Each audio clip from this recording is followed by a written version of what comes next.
There's breaking news in Golden Gate Park in San Francisco. That's where firefighters have responded to a fire near the polo fields on the southern side of the park. The San Francisco Fire Department says there's no threat to structures in the area. We are told fire crews are getting a handle on this fire and expect to fully contain it momentarily. It was first reported just after 5:30.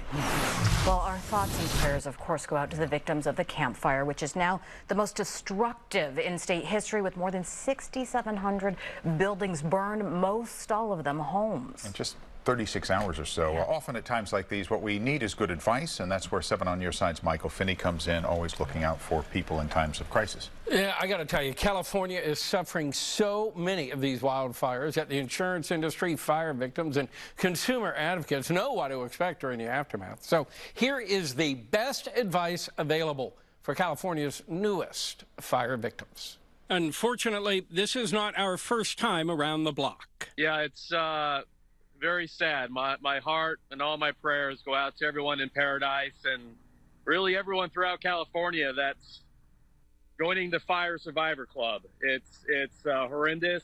Brad Sherwood knows. He became a member a year back when he lost his home in Santa Rosa to fire.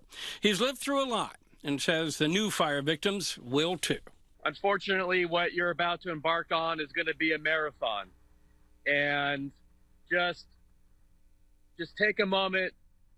You've just survived a major wildfire. You got to recognize that and just breathe. Brad says get your housing situated right away. Housing will be in short supply. Janet Ruiz is with the Insurance Information Institute. She says next, get some living expenses from your insurance company. We have additional living expenses that can be paid out to help you with your hotel, your extra food costs, and anything that's going to ensue in the next few weeks. Then, once settled in, she says, make a list of everything you lost.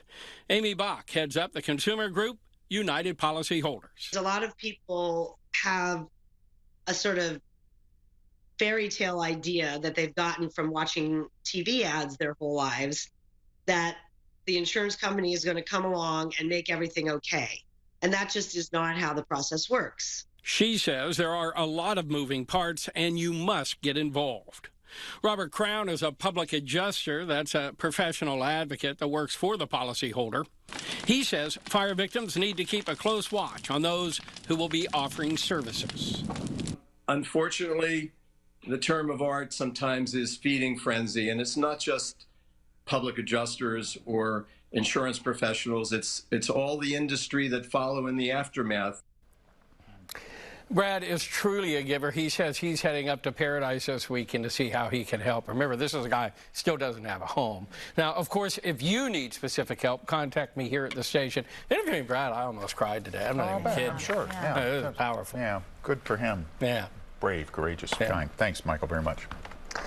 Well, ABC7 News reporter Laura Anthony returned to Paradise today, a day after that fire moved through. Of course, it's still burning. Yeah, and watch now as we roll down this street with Laura and her photographer. Look at this car you're about to come across here that obviously ran off the road. Cars on one side of the street and the other. Many of them have been in accidents as people, you can only imagine what it was like with the flames and the smoke and the embers as they tried desperately to get out of the way and ended up having little crashes in their cars. It's this end-of-the-world looking scene.